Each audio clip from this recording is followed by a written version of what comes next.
निसर्गातून आपल्याला सुंदर सुंदर फुले व फळे मिळतात. निसर्गातून आपल्याला खायला अन्न मिळते, प्यायला पाणी मिळते, पण आता तर तोही बदलला आहे. अरे धर्मदादा, काय झालं? असा सकाळी डोळे लावून पुन्हा दिवस टाकतोस? पाण्याची ना कुणाची भात तर पेरला पण पाणीच नाही पडत. आता खायचं काय जगायचं कसं काहीच समजत नाही. काय गं रंजना, काय झालं? अशी डोक्याला हात लावून का बसलीस? काय सांगू, एवढा पाऊस पडला की सगळी पिकंच वाहून गेली. आता या लहान लहान पोराबाळांना कसं सांभाळायचं काहीच समजत नाही. तू काळजी करू नको, सर्व ठीक होईल. आई आई, उद्या कशाला सकाळची शाळा? काय रे, काय झालं? आमच्या शाळेत ना बोलला पाणीच येत नाही. असं का? ठीक आहे, आपल्या घरात पण पाणी कमी आहे, तू पाण्याची नासाडी करू नको. होय, नाही नका.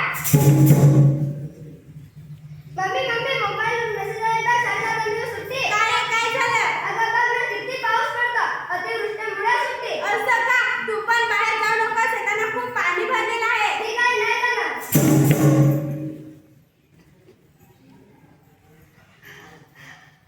अरे अनुष्का, तुला समजलं नाही काय झालं ते? बाप रे, माझ्या छातीत तर धडकीच भरली. अरे, खूप मोठा भूकंपाचा धक्का बसला. आता मी घरातच नाही येणार. मी पण नाही जाणार.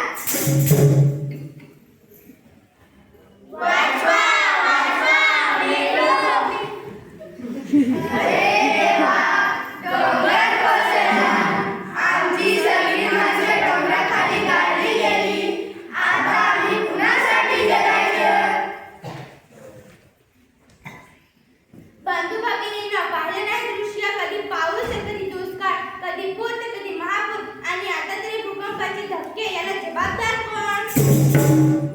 हे असं का होतं? ही धरती आपल्याला का रुसली, का कापली? चला आपण तिलाच विचारूया.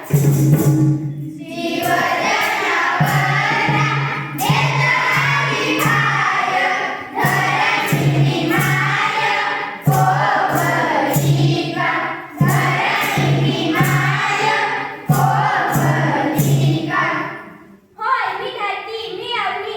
अवनी म्हणजे सर्व सजीवांना अन्न, वस्त्र, निवारा देणारी, तुमचे रक्षण करणारी. आणि तुम्हीच माझे तुकडे तुकडे केले, मला दूषित केले. खरं नाही वाटत ना? तर प्रत्येक सबक.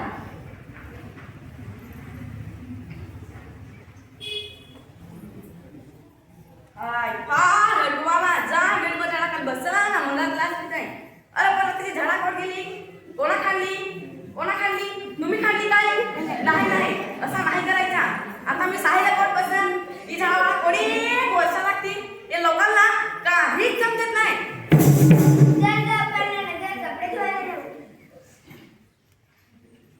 जातो बैलांना पाणी मारून आणतो.